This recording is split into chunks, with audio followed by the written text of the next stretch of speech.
করলে লোপাট রক্ত জমাট শিকল পূজার পাষাণ বিধি কারার এই লৌহ কপাট ভেঙে ফেল করলে লোপাট রক্ত জমাট শিকল পূজার পাষাণ বিধি হা হা হা পায় যে হাসি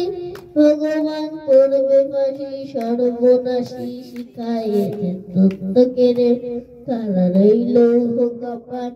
ভেঙে ফেল করলে লোপাট রক্ত জমাট শিকল পূজা পাষাণ বেধি তরুণিশা বাজাতর প্রলয় বিষণ শনিশার রূপ রাশিতে বেধি লৌহ কপাট ভেঙে ফেল করলে লোপাট রক্ত জমাট শিকল পূজা পাষাণ বেধি। অনিতা, শিবাঙ্গী।